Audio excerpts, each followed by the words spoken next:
Nomiki show. The Nomiki show. Yeah, We clash momentarily for class solidarity. Cash circulating, give the masses back its currency. Greed from elites, oligarchs stay fed. Deep state, fake fed, everybody break bread. Racism, homophobia, sexism, religion in this melting pot we live in. Time to build a new system, unionize labor rights. Highlight the issue, talking heads left is best. The saga continues. The Nomiki show. The Nomiki show. The Nomiki show. The Nomiki show.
Yeah, Clash momentarily for class solidarity. Cash circulating, give the masses back its currency. Greed from elites, oligarchs stay fed. Deep state, fake fed, everybody break bread. Racism, homophobia, sexism, religion in this melting pot we live in. Time to build a new system, unionize labor rights.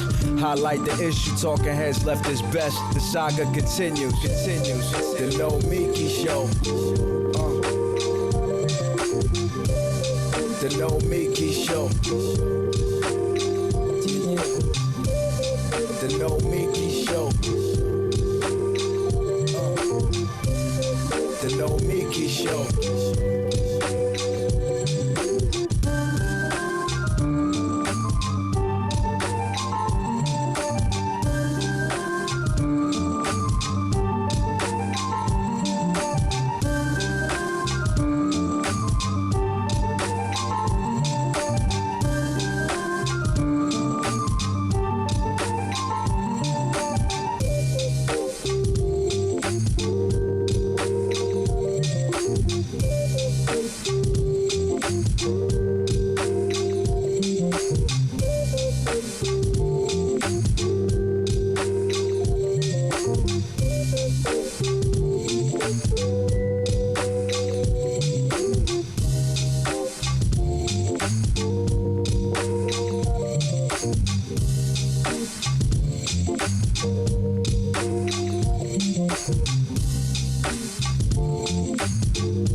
Hello and welcome to the Nomiki Show. It is Tuesday, June 8th.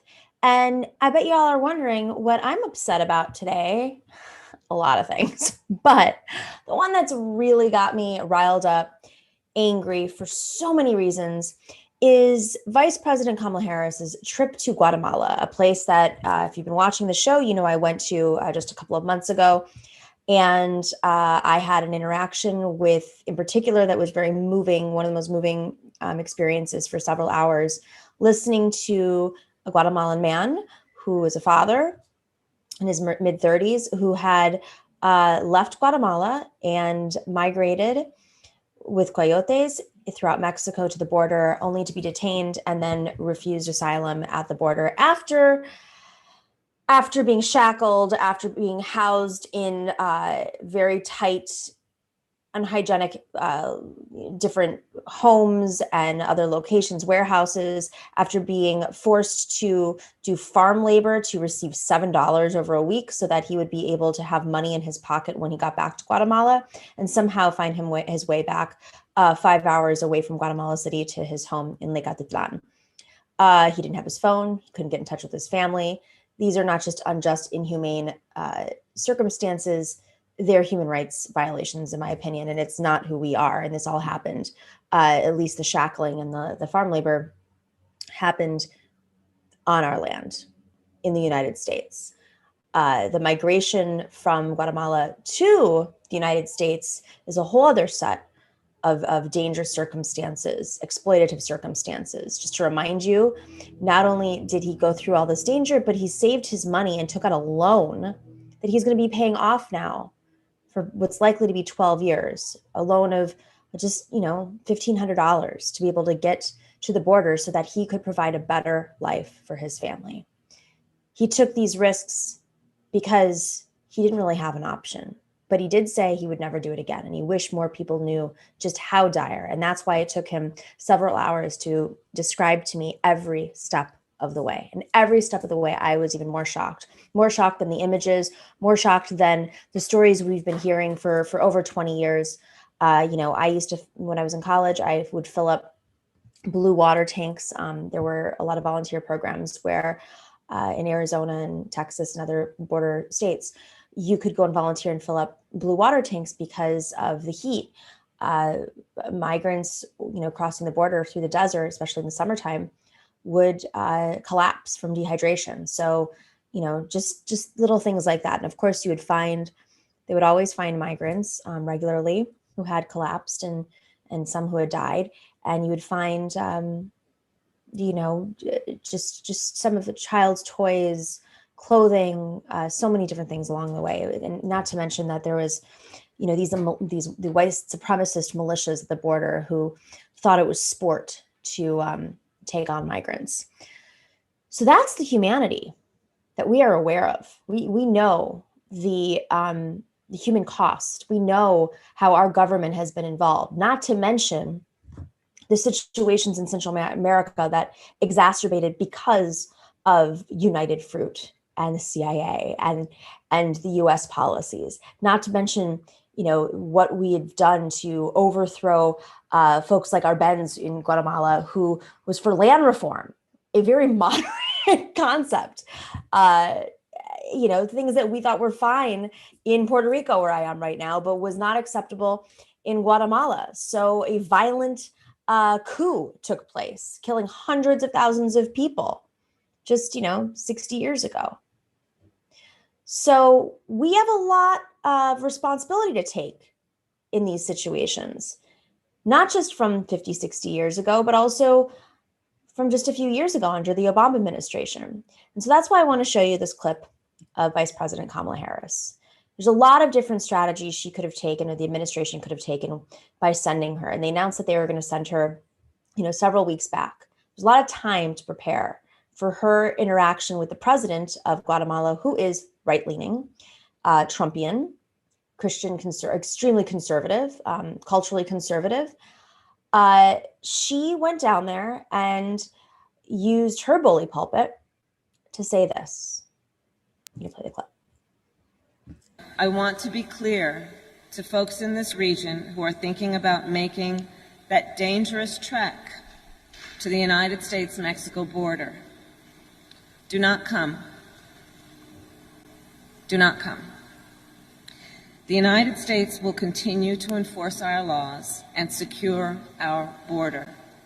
There are legal methods by which migration can and should occur. But we, as one of our priorities, will discourage illegal migration.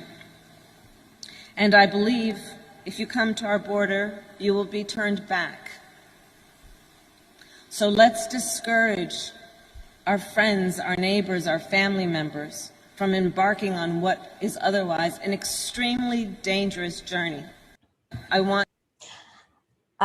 who goes thousands of miles by foot in many cases, in much of the cases, and has to pay their savings and loans to coyotes?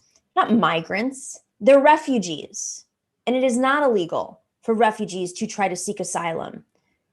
So I don't know what she's talking about. This isn't some college student overstaying their visa and breaking the law.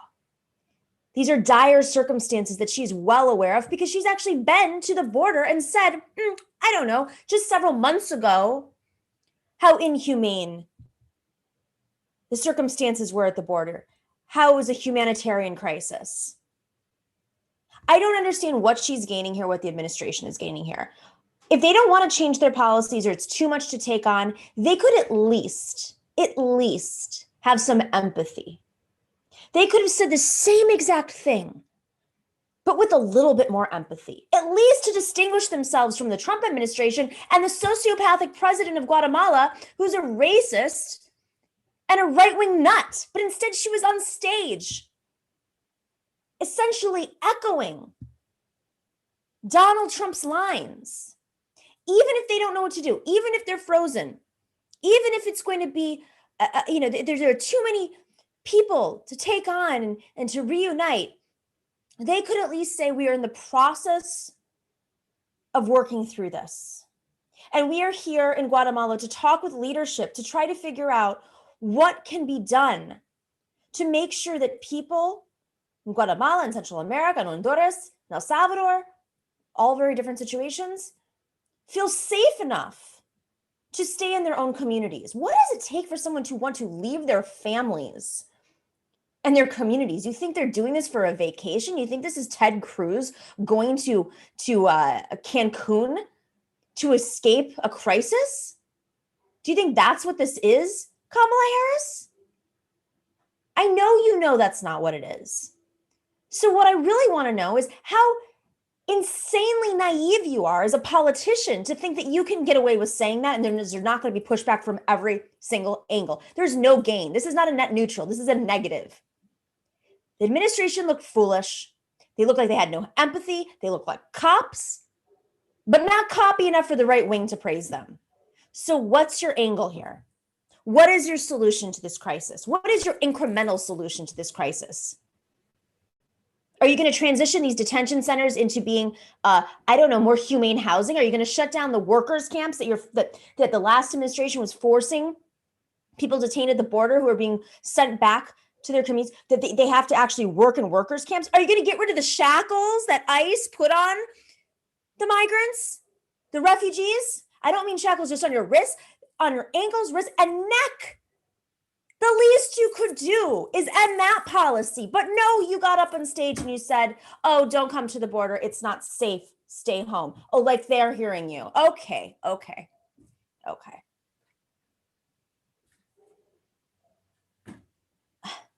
It's disgusting to me, and I don't understand how someone who's been in politics for this long thought that they could get away with saying something like that, or the people around her, or the administration in any way. If you're frozen, if you're confused, if you don't know how to deal with a crisis,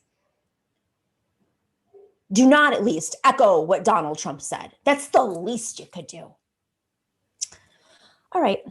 We have a wonderful show today. We have the one and only Richard Wolff is here right after our first break. And later we're going to have Akela Lacy and Simon Narode joining us to talk about today's news. We'll be right back after this break.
Hello and welcome back to the Nomiki Show. Professor Richard Wolff is joining us today. He is the founder of Democracy at Work. He is a professor of economics emeritus at the University of Massachusetts. His latest book is The Sickness in the System: When Capitalism Fails to Save Us from Pandemics or Itself. You can go check that out where you buy good books. You don't do it on Amazon, as we all know. Also famous for an online debate on friend of the show, the Surfs recently. Richard, thank you for joining us. You've been blowing up the internet. Oh, I think we have a sound issue. Do we have a sound issue? Can you hear me? Only very vaguely. Uh-oh. How is the production side? Can everybody else hear me? I can almost only very barely hear you. Can you up the volume? I think on my end it's okay. No, let's see what's going on. We're good on our end. It might be on your end. I'm at maximum, but I don't get it. Sorry. Uh-oh. Dr. Wolff, can you hear me? Yes, but again, only very vaguely. You have some headphones in, correct? Let me try that. Okay, try again. How about now? Okay, now we can do it. There we go. All right. The era of Zoom is over, is soon to be over. We can do Yes. this in person at some point. Well, I already introduced you, but I could do it again if you want to hear it. No, I know myself. Go ahead. Okay, I figured as much, but you never know. Sometimes people like to hear about themselves. So I just want to start off with this debate that you had on the serfs. Lance from the Serfs comes on our show a lot. You debated capitalism versus socialism, and it's gotten a lot of attention. And I don't, really want to get into the drama of it all. But what I'm really curious about for folks who haven't seen, and maybe we can put the article up so folks can see. There's a review in Vice about having this debate online right now, right? Having it on a platform owned by Amazon, Twitch, having a debate with you versus somebody who's a Twitch gamer. Great, they can have opinions and thoughts about politics. I felt like there was some sort of meta story here about capitalism. Did that ever cross your mind when you were having this debate? Absolutely. I kept wondering whether I was talking to him or talking to someone behind him or something else. Yeah, I had a very strong feeling that there was something going on that I wasn't quite sure what it was. I mean, and how, when you say that, is it, you're not sure what it was, meaning like, was he speaking to an audience to get view? I mean, I have my perspective on this, that a lot of these conversations online, people have different intentions and goals when they have them. There's like a performative aspect of this. And I think you probably go with the intentions of informing listeners, whether or not there's 4 views or 50,000 views or 4 million views. But others will not be in the best faith and have these arguments as if it's some sort of good faith argument for the views. Yeah. You know what struck me most, and that your questions remind me of? Socialism is back in the air, having been pronounced dead more than a few times. Here it is, once again, demonstrating to us what a number of us have said for a long time, that socialism is capitalism's shadow. You're not going to get rid of your shadow. It's part of the way the world works. And nothing guarantees the future of socialism so much as capitalism itself, because it's the provocateur that brings us to socialism.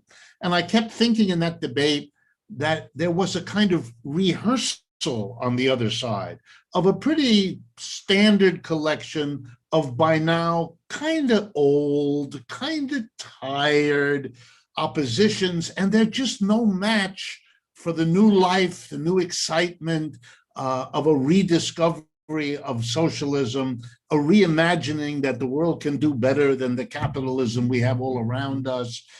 And almost in a sense, my heart went out to my adversary, because he had a harder road to hoe here than I did, because I was riding the wave as it was coming up, and he was being sucked back down by the wave as it was going out.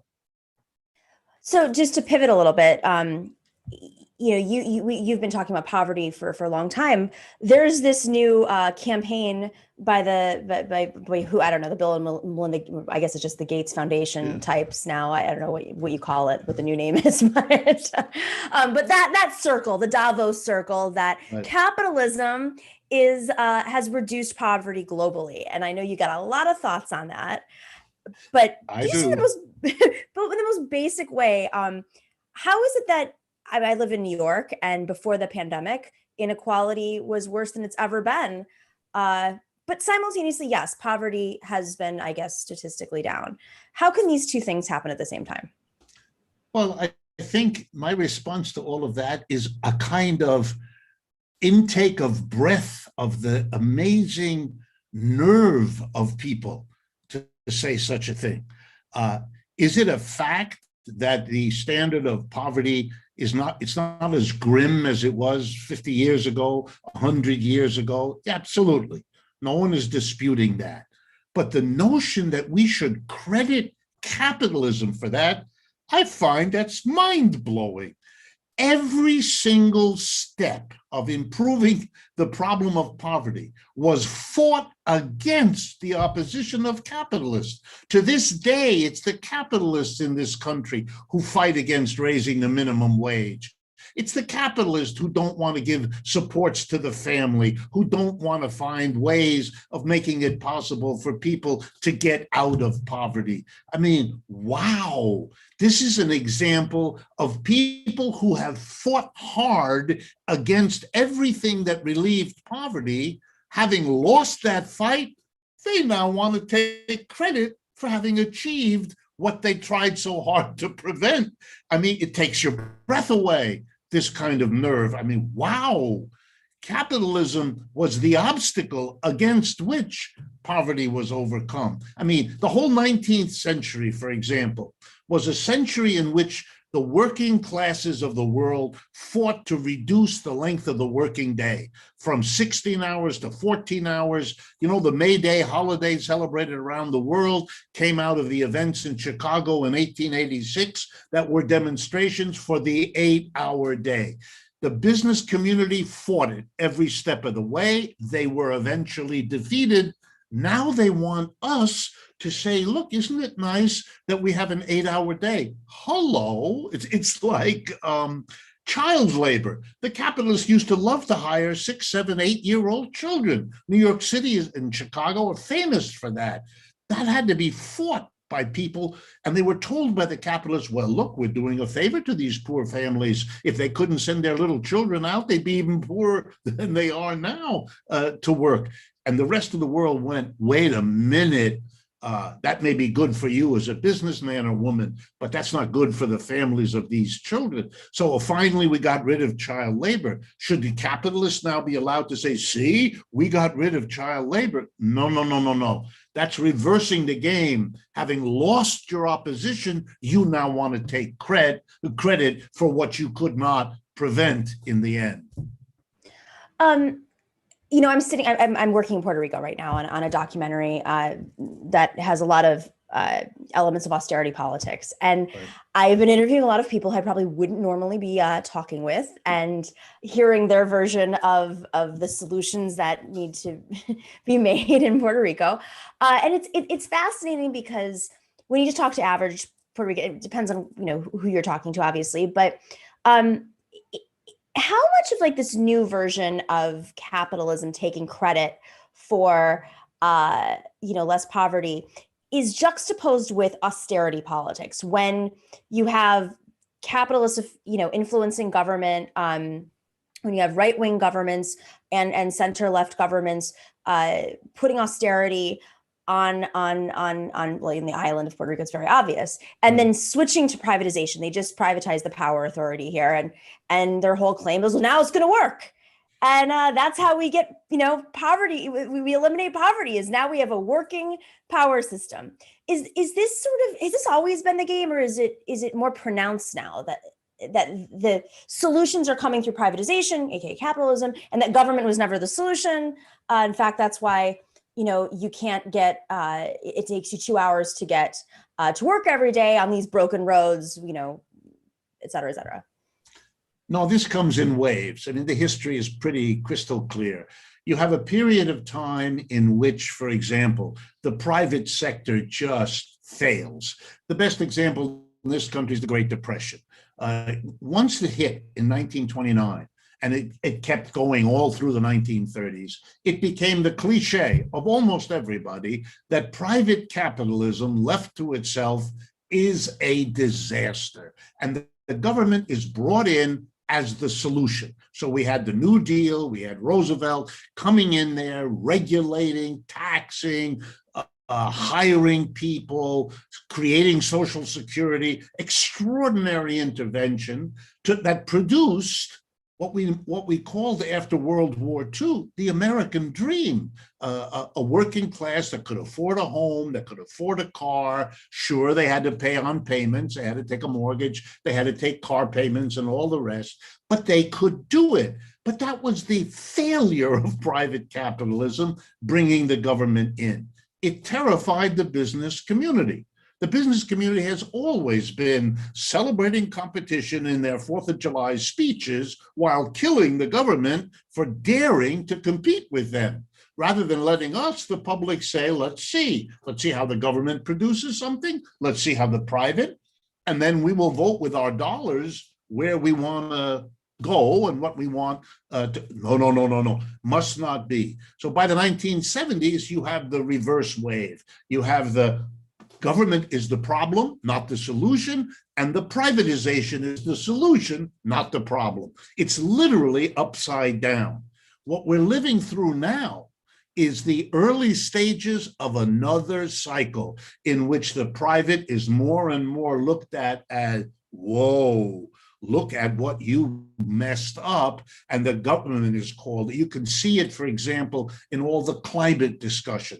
The private sector messed up the environment. It threatens us literally all around us, and we need the government to come in and do this or to do that, and we're going to see it more and more, and that's part of the return of socialism anyway, as an idea that is associated in people's minds with that time when the private looks to be in trouble. I might mention to you, just as a matter of fact, that the wave is further developed in Europe. There's dozens of examples where electric utilities, where water systems, where public transportation that was privatized in the 70s, 80s, and 90s is now being republicized as the government comes in to bail out the bankrupt, dysfunctional private. But we should see that as back and forth. That has been, if you like, a bit of the genius of capitalism. It keeps us focused on whether it should be public or private, rather than on questioning the system itself, because in the end, whether it's a government official who sits on the board of directors deciding what happens, or a bunch of private individuals elected by shareholders, the basic structure of everyday life in that enterprise isn't that different. And if you want to solve the problems, you got to deal with that, rather than, it's a little bit like saying, if only we had non-white people sitting on the boards of directors, or if only we had women, or if only, I'm talking about the people that have been traditionally excluded from those jobs.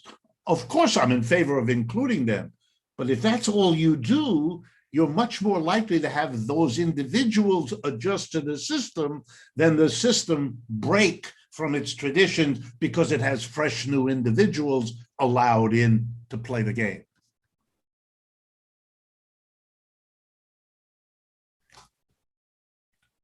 My fault. Okay. This time it was me. Okay, good. I thought, oh my God, I've done something again. Okay. No, it's not like I do this every day. I still don't know where the mute button is. How do you envision the global economy shifting post-pandemic? Oh, there's a number of things that are going on. It really is, if I can dare to put my hat on as a professional economist, the world is changing very fast. And if people feel a little bit overwhelmed, they shouldn't blame themselves. They should understand that they are caught up in the winds of change that are terrifying our leaders in this country, whom I know in many cases personally. I can assure you, they do not know what to do. They do not understand the depths of the problems. The honest ones will admit it, at least of people they know, like me. So I can assure you, if you're feeling a bit overwhelmed, it's not you. It is the situation that you are in fact facing. So let me give you some examples. We have had 3 major wars in the last 25, 30 years: Vietnam, Iraq, and Afghanistan. And in the minds of the rest of the world, every one of those wars, the United States lost. I know in America, it's hard to get your head around the notion that this could have happened, but no one in the rest of the world is at all ambivalent about what happened here. That's a very important reality. That has to become, you have to come to terms with what that means. Vietnam, Afghanistan, and Iraq are among the poorest countries in the world. The United States is one of the richest. We have the military, nobody in the world comes close. And we lost. In the history of empire, that's an unmistakable signal and symptom. Number two, for the first time in almost a century, we have a really powerful competitor in the world, and that's the People's Republic of China, a reality to which Americans are now, waking up and taking some cognizance. I'm not an alarmist. I don't think that has to mean war. I don't think it has to mean catastrophe, although if badly handled, it could. But whatever else it is, we have to come to terms with the fact that the world is now different. Let me give you one example.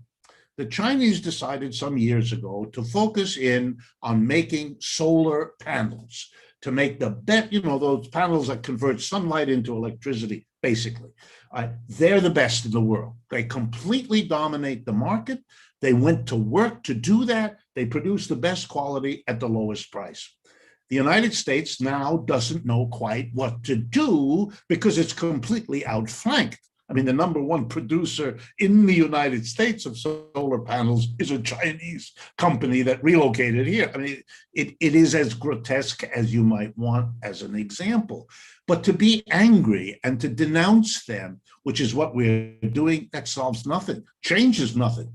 It means the rest of the world begins to realize, and here's the danger, that if you're a company in Norway or France or Italy, you want to be careful about developing your business in the United States, because you don't know when a Trump or a Biden or who knows who is going to weaponize the United States market, use it against you, hurt you. So you think, oh, this is isolating the United States. Again, like other empires, it means the United States is not going to have the wealth of investment and the wealth of options that it used to have. I could go on. Look at the pandemic. I mean, the whole world is scratching its head. The United States has 4% of the world's people and 20% of the deaths from COVID. I can't think, I live with statistics, it's part of my job. I can't think of a statistic that screams its message louder than that one. We are a very wealthy country. We have a highly developed medical system of which we can be proud. But when it came to the worst public health crisis in at least a century, we failed. We could not put together the doctors, the nurses, the ICUs, the tests, the masks, the ventilators to deal with this problem as effectively as countries much poorer with much less developed medical systems than we have. Something is very amiss in our society. That's why we're so upset with one another. That's why the divisions are as bitter as they are. All of these are signs of an economic system that has peaked and is now going down. I don't mean to scare folks, but we had a good ride, we Americans, over the last 150 years. We went from a small colony of England when we soared up to become the global superpower. It was a heady ride. It meant wages went up. It meant people came here from around the world to participate in this wonderful ride up. But when now we are on the other side of that process, and going down is a very difficult, bumpy, scary process. The only model we really have in our own recent history is the decline of the British Empire, which we should be studying so we don't have the kinds of problems they did. But that's the reality, and I understand it's hard for people to get around. But if you ask me what the post-pandemic US economic forecast, or let's put it this way, landscape is, I'm afraid I have to tell you these things, partly because the mass media shy away from it, which I partly understand, but isn't the smart way to cope.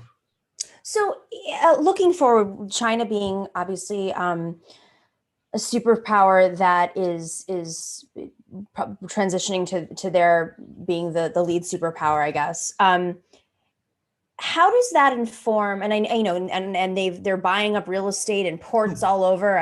Right. my family lives in Greece, and there's like a lot of conversation about the ports of Greece being bought up by China, which is a very real concern. Yep, The they bought Piraeus, Piraeus, exactly. the major port outlet from Athens some years ago, and they've used it to move across Europe. Very effective. That's right. Exactly. Very strategic. So our relationship with the United States' relationship with Europe, the EU, and of course that has an effect on the Mideast as well. But simultaneously today, we were having this, I lost my mind on Kamala Harris today and how her comments on Guatemala. I'm curious how like our relationship with the global South, the rise of the left in the global South, hopefully keeps going. And simultaneously this strange rise of the right in parts of the EU, how that plays out while China is just being super thinking, I don't know how long in advance they're thinking, but pretty far in advance. How do you see this all kind of like playing out geopolitically? Well, I think that the Chinese are showing the world something actually similar to what the United States did. The United States made a commitment to go in the direction of a private capitalism.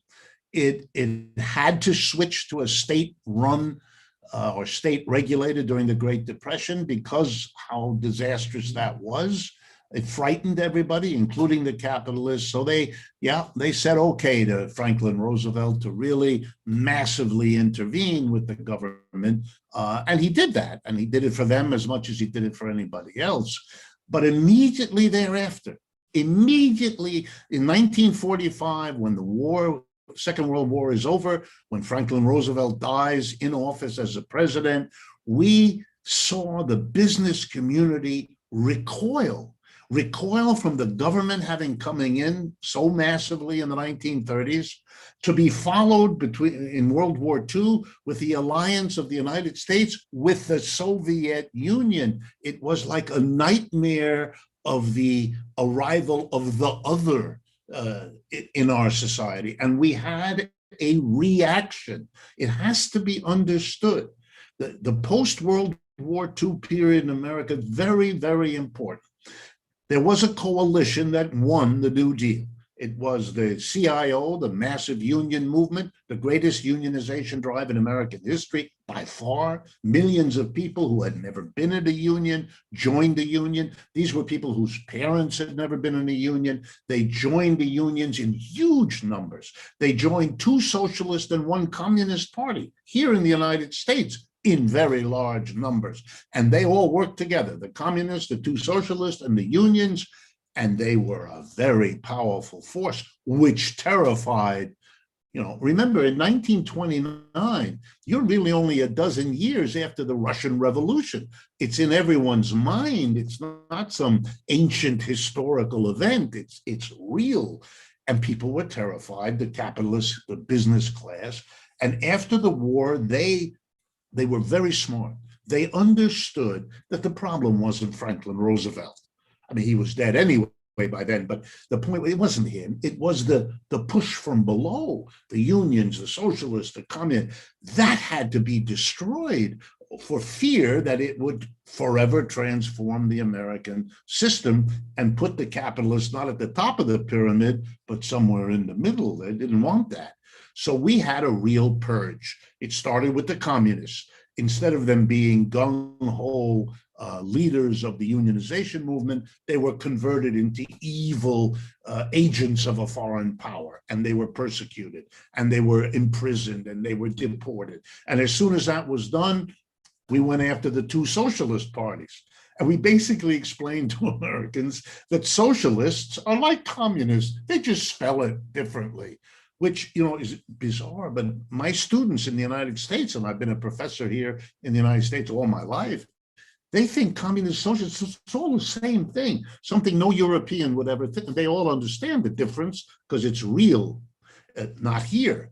And now, ever since, we've been destroying the labor movement, which has been in a decline for 50 years. So we've destroyed that whole left mentality, so that it has to now be slowly recreated, which it's happening. but it's very slow. It's nowhere near as well developed as Europe, which never had that kind of persecution. People who are communists and socialists have been active in the politics of Europe without interruption since the end of World War II. Nothing like what happened in the United States. And for me, I see there all the different signs. There really is a left in Europe, and it's strong. You know, I give as an example to audiences in the United States, a country like Portugal. And I'm playing a little bit with my audience because they're not familiar. Americans don't learn about these things. So I play a little game. Do you know about the government in Portugal? Nobody stirs because Americans don't. I mean, they know what Portugal is, but they don't know what the government is. So I say, well, let me introduce you. It's a coalition government. It's got three political parties. The biggest one is the Portuguese Socialist Party. The second one is the Portuguese Communist Party. And the third one is the Portuguese Green Party. That's the government. You should see my audience. I wish I had a camera. I could just capture the eyes. The very idea of such a thing is foreign in the worst sense of that word. And then I say they were elected in 2016. They've been the government a long time. And last year they were reelected with a bigger majority than they had the first time. The Portuguese want socialists and communists in the government. You know, it's too much for Americans. And therein lies a very powerful reality. Americans had a hard time understanding Syriza in Greece. Where could that come from? How could you have a government like that? Greeks had a hard time understanding Syriza.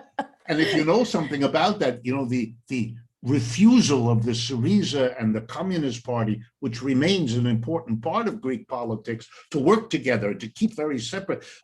This bespeaks, whatever you like or don't about that, it bespeaks a left that's aware of itself, that has a sense of its own roots, that has a real following.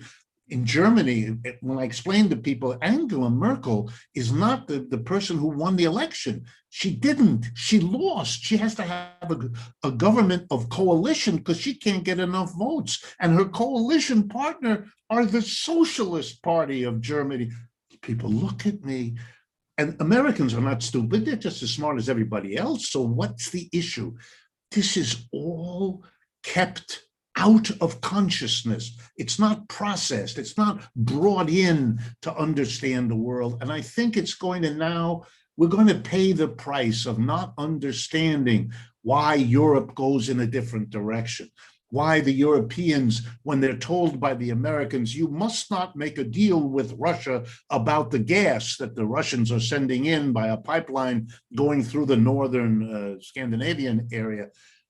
Americans don't understand it, that the Germans, I don't want to be impolite, but they basically give the United States the finger. You're not going to tell us where we get our gas. And you can jump up and down. We don't care if you're Trump or Biden. This is not, we are going to work a deal for us navigating between China and you. And right now, Jack, the Chinese and the Russians offer us more to get out of our problems than you do. And the Americans, I don't think, you know, Mr. Biden and his advisors, some of whom I know, they don't know how to cope. And it's not them. They are smart people and they, you know, they're clever and they have lots of staff. It's more of a mindset. We are now facing a very difficult time of transition and we're not prepared for it. The very purging after World War II was so successful here that that whole way of thinking has been expunged and now has to be rediscovered, which is happening, but it's slow and it's behind the ball. You know, it's not developing as we need it. I couldn't agree more. Oh my God. I would love to have you back on to talk about this, about the pace, because while it's exciting to see some electoral wins and a rise in you know, union membership in the last few years, like you said, it's not enough and it's not happening fast enough. That's right. And the terms of power are still set by by the neoliberals and the Bidens who Absolutely. seem frozen. They They're seem great at one thing, killing the left. That's what they're great at. You're absolutely right. Frozen is actually, if you don't mind, I'll use that.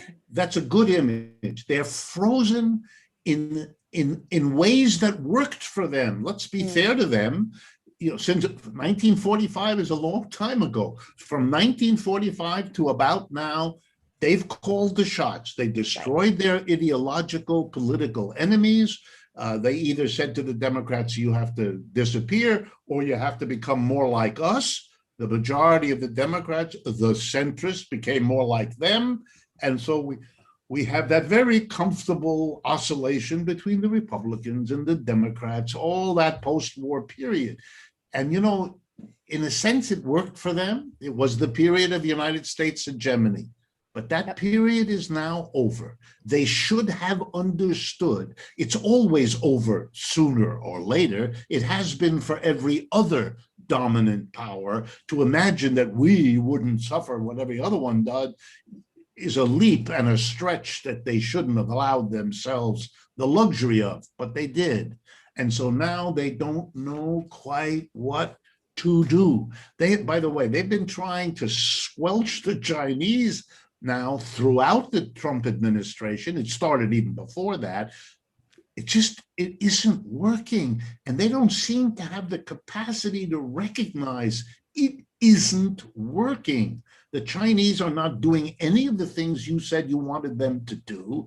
They're angry at you. They're making progress technologically to do end runs around you.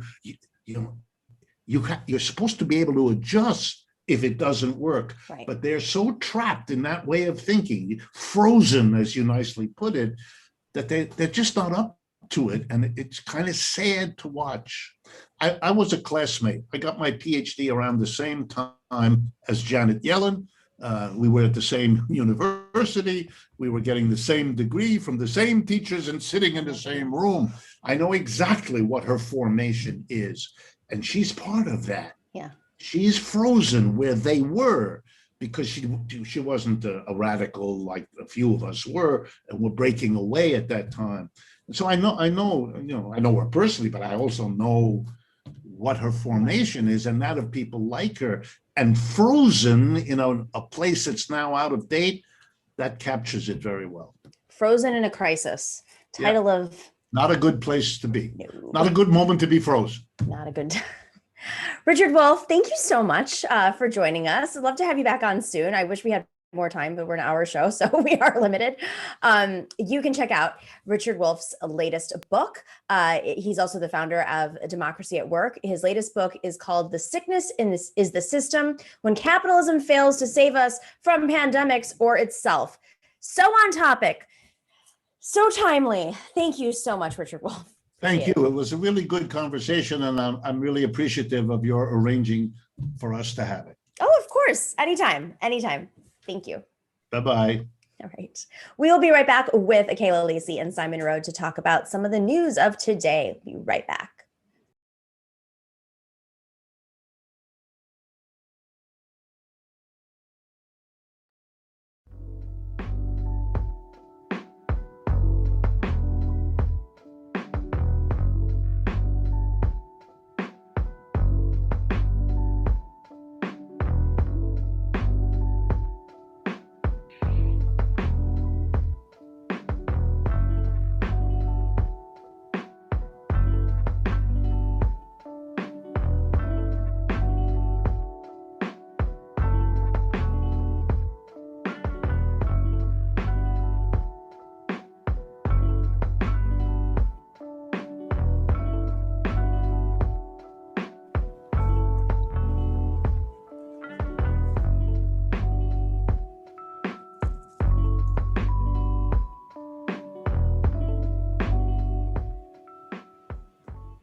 Hello, welcome back to the Nomiki Show. If you are not already, make sure to click that like and subscribe button.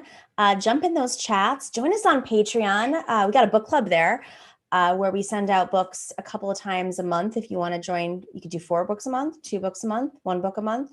It's real fun. Patreon.com/The Nomiki Show. All right. Akela Lacy, thank you so much for joining us. Akela is, of course, a writer over excuse me, we've messed up this thing here. You're a writer over at The Intercept. I normally have your title proper up here. I just realized I don't have the right title up here, but I know it because you're on all the time. She's a writer for The Intercept. You can check out her. She has a piece up right now that we're going to talk about on what's happening with journalism's takes on the conflict in the Mideast.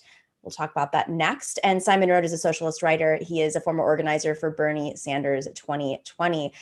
All right, let's go to Akela's piece because this is not surprising, but in light of what happened with the Associated Press story from a couple of weeks ago, where, of course, the Associated Press building and the building that also housed Al Jazeera was bombed by Israeli forces in Gaza.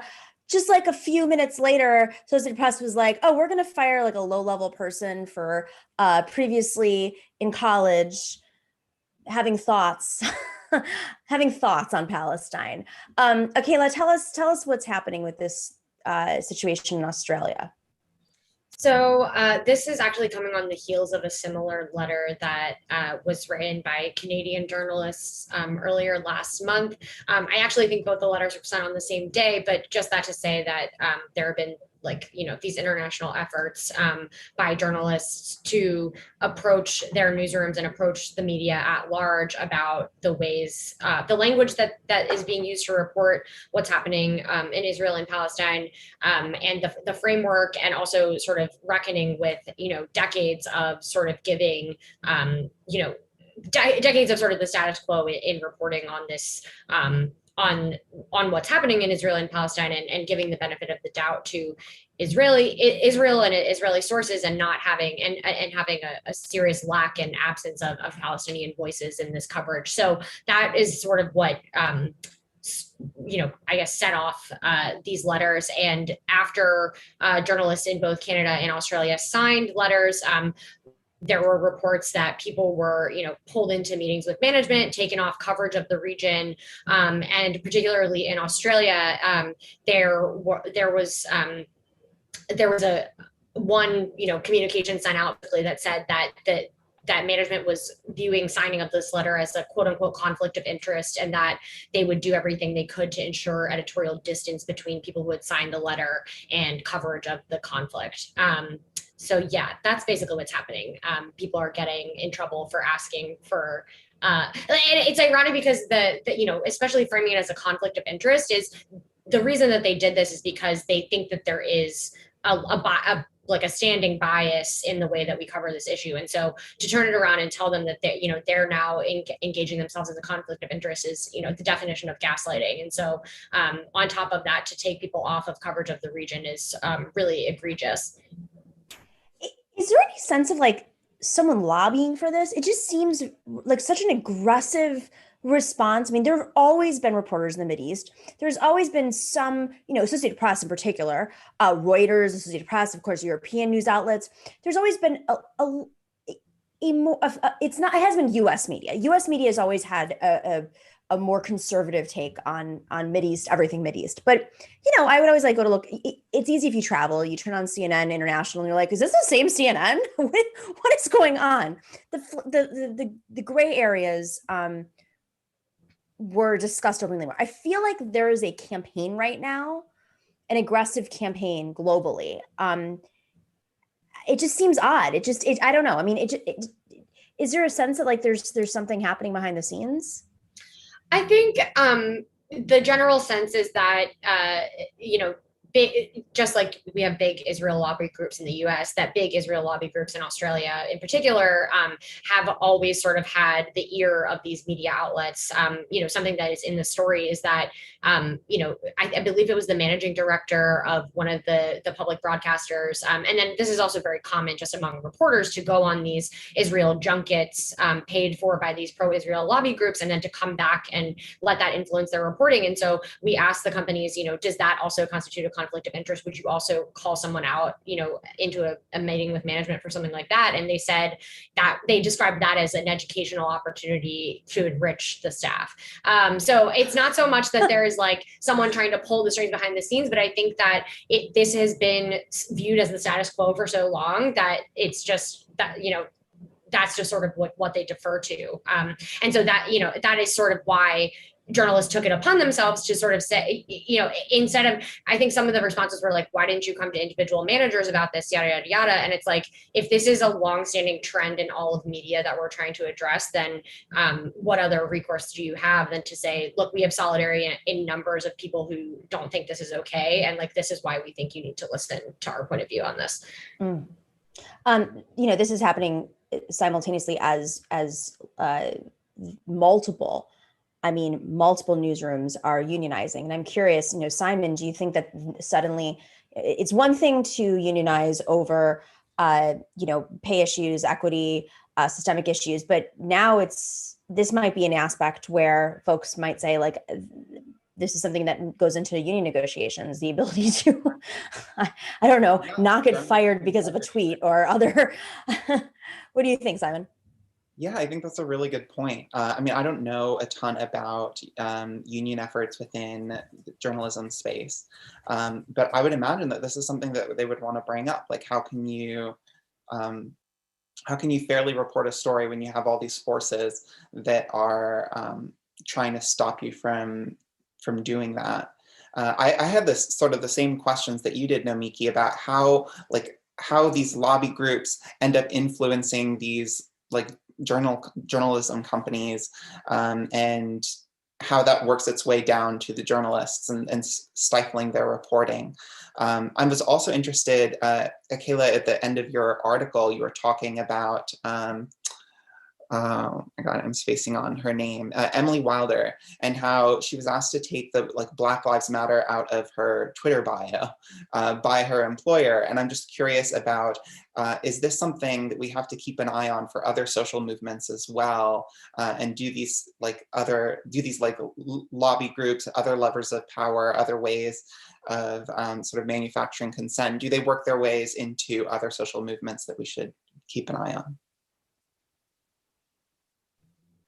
Yeah, I definitely think, that was just really alarming to see. And it also only came out because she was being interviewed about this firing. And that wasn't like a complaint that came up on its own, because I think in a lot of ways, some editors probably looked at that and were like, yeah, you should take that out of your bio. And so opening up this conversation to say are we all on the same page about this? Here are reasons why that's actually not what you think, that's doing the opposite of what you think it's doing.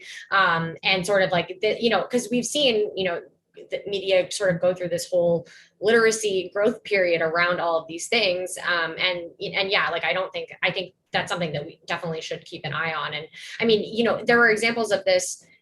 Last year, there were 2 Pittsburgh Post-Gazette reporters who were taken off of coverage of Black Lives Matter because of tweets, comparing litter at a Kenny Chesney concert to, debris left over after, quote unquote riots. And so, and there was, frankly, in my opinion, there was not enough concern over that in US media spaces at the time, because I think people just thought that, oh, well, it's, that's not a free speech issue. It's not and I don't even want to, clarify custody or refer to it as a free speech issue, because I'm not sure that really encapsulates what it is. But I think we're definitely behind the curve on how people are reprimanded for these kinds of things in ways that are obviously not made public until it's something that, the whole international community can agree on, they're going to stand up and talk about this. So even though that was the case with BLM stuff, but yeah. and the funny thing is of course we all know that it's one-sided. It's always, obviously the right wing feels aggrieved and they feel like they're being canceled for everything when, they still hold all the levers of power pretty much. And then there's these situations where you're expressing humanity, even though you're a reporter, okay, but you're expressing humanity. It's not both sidesism when you're dealing with some things. But simultaneously, there are reporters who will propagate, reporters, I say, smear pieces for right-wing publications and never held accountable for for the falsehoods that they're publishing or tweeting, or they'll use that standard. They'll say, well, I just tweeted, I didn't actually publish it, so it's not the same thing. On a similar note, Barack Obama has a lot of feelings about cancel culture. Former President Barack Obama says cancel culture has gone overboard. Yes. A lot of the dangers of cancel culture and, we're just going to be condemning people all the time. At least among my daughters, that they'll acknowledge that sometimes among their peer group or in college campuses, you'll see folks going overboard. But they have a pretty good sense of look, we don't expect everybody to be perfect. We don't expect everybody to be politically correct all the time, but we are going to call out institutions or individuals if they are being cruel, if they are, discriminating against people. We do want to raise awareness. I could feel his discomfort in handling that situation. So I feel like at this point in the stage of cancel culture or this conversation, we should actually have different qualifiers for cancel culture, right? Like when you're saying, what do you mean? Canceling Rush Limbaugh or Bill O'Reilly for raping people, whatever. Like what is the qualifier here? Canceling an institution for something? Like it's so vague, and I don't know why we haven't had like a deeper conversation about what we mean. Because I know listen, I'm a critic of his, but I know he's not like acting like Tucker Carlson here. There's definitely a difference between Barack Obama's take on cancel culture and Tucker Carlson's take on cancel culture. Akela, what do you think? I know The Intercept touches on this a lot, and I know you got some opinions. Yeah, so I have a lot of opinions on like whether cancel culture actually exists or not, but I do think that you can see him here struggling because he doesn't want to be lambasted by either side by saying this isn't real or it is real and it's going too far. I think, him saying, we're going to call out people who are being cruel and discriminating against people. I don't even think that really captures it, because the whole counter argument on the right is that, you have to have like a legal definition of discrimination. And like, if I call someone, a racial slur, like, am I discriminating against them? Am I, like whatever. So I don't really buy that. I do think that it has become the idea that this is something that exists and like is a new phenomenon that is only impacting a certain sect of people is like I feel like people are starting to question that idea more and more, particularly with this instance with Emily Wilder and with the tenure issue with Nicole Hannah-Jones at UNC. Like, people are trying to remind, at least people in the media that I read and that the circles that I respect are trying to remind, like the discourse that cancellation has always existed for marginalized groups of people, and it was never called that until people who were doing things that they didn't want to be held accountable for started complaining. So I think we just have to keep coming back to that like people have always been sidelined from conversations, positions, circles of society for things that they believe, often because it challenges the groups that are in power and control the conversation. Like, that's what we are talking about. It's still what we're talking about. We're going to be talking about it in, decades, and it might have a different name, but I think the right wing has been able to co-opt this idea that this is something new, that it's only affecting certain groups of people because it's just easy. It's like, a catchy slogan, and it's like the rage factory that gets them views and clicks and subscribers. So I think that's really all it is. I mean, don't you know, Simon and Akela, that the refugees coming in from, as Tucker Carlson stated the other day, coming in from China, the Mideast, and Africa into Maine, those are the ones that are canceled. They're coming to cancel you. That's it. Simon, you're a white man. Are you afraid? Oh no! I mean, I'm not sure what I think. Like, I think it is very tricky when anyone talks about cancel culture. like, what are they talking about? I think everybody has like different definitions of what cancel culture is. And I'm like very curious what Barack Obama's definition is and what has informed that perspective that he has. It, you know, is I'm gonna guess it's Fox News attacking him every day. I don't think that's not cancel culture. That's just someone who disagrees with you politically, right? Like, what I don't know. Is that what cancel culture is? Maybe I just don't know. But yeah, I tend to think of when people talk about cancel culture that they are being called out by people that they see as within their own circles, right? Like if a Republican doesn't like me, I don't think I'm being canceled, right? But if I get called out by a bunch of fellow leftists for something that I said, I think that is more what people are talking about usually when they say cancel culture. So I'm curious, like who's calling out Barack Obama that he's worried about cancel culture going too far? I don't know. Anyway, I'll leave my thoughts here, and we can wrap this because this is a debate till the end of time, I'm sure, as long as we have social media. I feel like if it is going to impact your ability to make money, survive, be employed, be housed, all of these things are factors, whether legitimate or not, whether there's a path to some sort of reformative justice, whether true, untrue. I think this goes back to the era of Athenian democratic debates. I mean, Socrates was, of course, canceled and shunned. So, you know, there's a lot of conversation about whether or not someone should be ostracized and if they should have a path to restorative justice, and like, what are the limits there? Like what qualifies it? Is it actually true? Number one. Number two, is it something worth like, banishing someone from society for, and who makes those decisions, and what are the rules for those decisions? And is there a pathway back? Harvey Weinstein, who I think is friends with Barack Obama, I'm going to go, I think that's a good one to get out. Naomi Wolf off of Twitter. I don't know. These are the questions we have to think about. Are we canceling Barack Obama for, war crimes? Are we canceling all US presidents? I was like, where do we start? Exactly. Maybe we ought to, I think.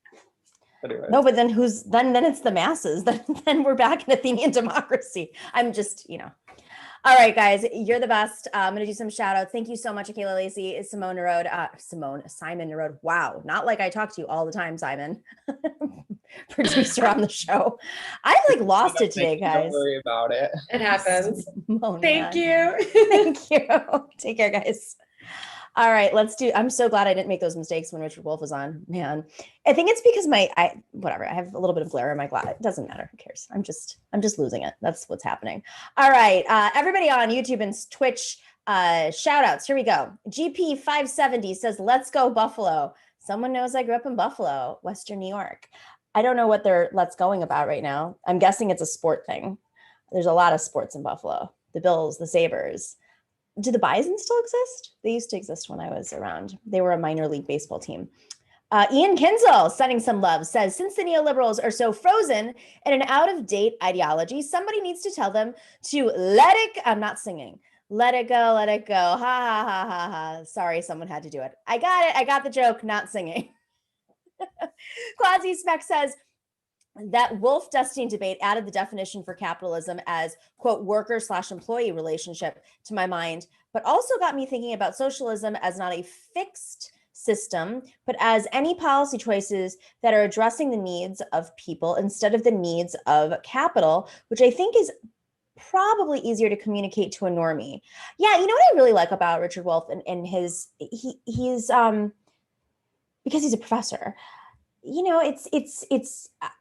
I really like having professors on because they're used to communicating with students, young people. So there's a lot of value to that.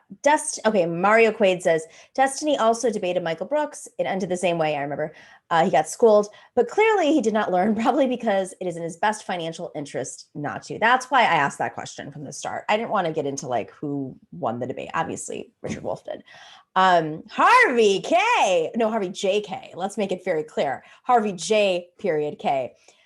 by the way of chat comrades, I'm traveling. Oh, by the way, chat comrades, he's announcing it to the chat. I'm traveling back to New York City next week. So instead of joining Nomiki next week on the show, I will join her this Thursday. So this Thursday, June 10th. That's in 2 days. So make sure to check it out. Oh, we've got one more. Levi Spriggs says, canceling and cancel culture are rhetorical devices used to paint a new word. Oh, no, paint consequence with partnership. Hang on, I got to read that. Used to paint consequence with partnership. It's a new word for an old practice that obfuscates the merit and proportionality of the consequence. I can't increase the font size. Partisanship. What are we looking at? Partisanship. Consequence with partisanship. What did I say? Thanks, Dorsey. Partnership. You said partnership. I don't know what's up with my eyes today. Maybe I need to get my eyes checked. These are new glasses too. All right, everybody. Who do we have more in here? I think we're good. Thank you to everybody in the chats on Twitch and YouTube. Oh, we might have one more.